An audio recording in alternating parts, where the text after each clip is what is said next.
नमस्कार। आज हम अष्टांग हृदय के 5वें अध्याय द्रव द्रव्य विज्ञानीय के ऊपर कुछ प्रश्नों की चर्चा करेंगे। द्रव द्रव्य लिक्विड, जो आहार का जो लिक्विड पोर्शन होता है उसके यहाँ पर 5 वर्ग बताए गए हैं और उसमें जो प्रथम है जल वर्ग है। तो आज हम जल वर्ग के ऊपर प्रश्नों की चर्चा करेंगे। गंगा जल के क्या गुण हैं? गंगा जल जीवन, तृप्तिकारक, हृदय के लिए हितकर, बुद्धि को निर्मल करने वाला, स्वच्छ, अव्यक्त रस वाला, शीतल, लघु और अमृत के समान होता है। हमें ये कैसे पता चलता है कि आकाश से गिरने वाला जल गंगा जल है या समुद्र जल?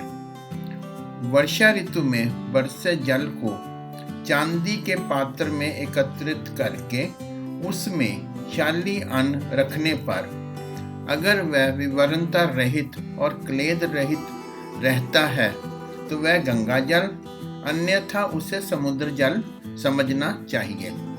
समुद्र जल का प्रयोग किस मास किया जा सकता है? समुद्र जल का प्रयोग केवल आश्विन मास में ही किया जा सकता है। किस प्रकार की नदियों का जल पथ्या होता है? जिन नदियों का जल तेज बहता है, जिनका जल निर्मल होता है और जो नदियां पश्चिम समुद्र में गिरती हैं, उन नदियों का जल पथ्या होता है। किस स्थान से उत्पन्न नदियों का जल पथ्या होता है? हिमालय और मलयाचल पर्वत से उत्पन्न नदियों का जल पत्थरों से टकराने के कारण विक्षोभित होकर टुकड़े टुकड़े हो जाता है। ऐसे जल वाली नदियां पथ्या होती हैं। किस पर्वत से उत्पन्न नदियों का जल विभिन्न प्रकार के रोगों को पैदा करता है? अवंती के पश्चिम के स्थान से उत्पन्न होने वाली नदियां अर्श रोग उत्पन्न करती हैं। महेंद्र पर्वत से उत्पन्न होने वाली नदियों का जल श्रीपद और उदर रोग पैदा करता है। विंध्याचल पर्वत से उत्पन्न नदियों का जल कुष्ठ, पांडु रोग व शिरो रोग को उत्पन्न करता है। पारियात्र पर्वत से उत्पन्न नदियां दोषनाशक, बल एवं पौरुष देने वाली होती हैं। उष्णोदक से क्या लाभ है व उसका प्रयोग किन रोगों में निर्दिष्ट है? उष्णोदक अर्थात गर्म पानी अग्निदीपक होता है, पाचन करने वाला होता है, कंठ के लिए हितकारी होता है, लघु होता है, उष्ण तथा मूत्राशय का शोधन करता है।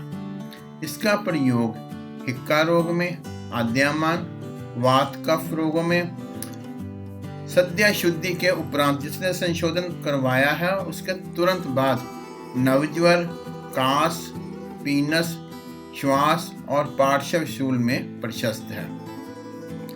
शीतल जल का प्रयोग किन अवस्थाओं में लाभदायक है?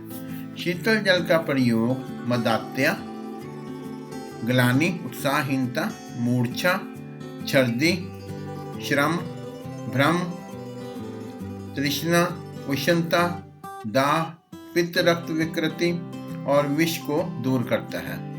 जल को उबालकर ठंडा करके पीने से क्या लाभ होते हैं? जल को उबालकर ठंडा करके पीने से पित्त युक्त विकार शांत होते हैं। यह जल अन्न अभिसंधि होता है, लघु होता है।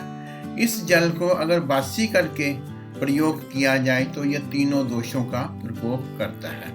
किन 2 ऋतुओं को छोड़कर स्वस्थ मनुष्य को अल्प मात्रा में ही जल का सेवन करना चाहिए? केवल ग्रीष्म व शरद ऋतु ऐसी हैं जिनमें यदा इच्छा अर्थात जितना चाहे उतना पानी पिया जा सकता है। शेष ऋतुओं में अधिक जल के सेवन का निषेध है, मना है। किन रोगों में जल ना पीने का अथवा अल्प मात्रा में लेने का निर्देश है? अल्प अग्नि हो, गुल्म रोग हो, पांडु रोग हो, उदर रोग हो, अतिसार हो, अर्श हो, ग्रहणी हो, शोष एवं शोथ, इन रोगों से पीड़ित व्यक्ति को अधिक पानी नहीं पीना चाहिए। इसको आप जल सेवन का निषेध किया हुआ है और अगर प्यास ना रुके तो अल्प मात्रा में जल का सेवन करना चाहिए।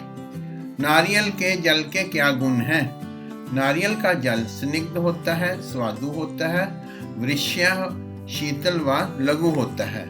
इसके सेवन से पित्त और वायु का नाश होता है, अग्नि प्रदीप्त होती है और मूत्राशय का शोधन होता है। भोजन करते समय जल सेवन का क्या नियम है? भोजन करते समय अगर पानी बीच में पिया जाए तो शरीर साम्यावस्था में रहता है। भोजन करने के बाद पिया जाए तो शरीर में स्थूलता आती है, और भोजन करने से पहले पी लिया जाए तो शरीर में कृशता आती है। धन्यवाद।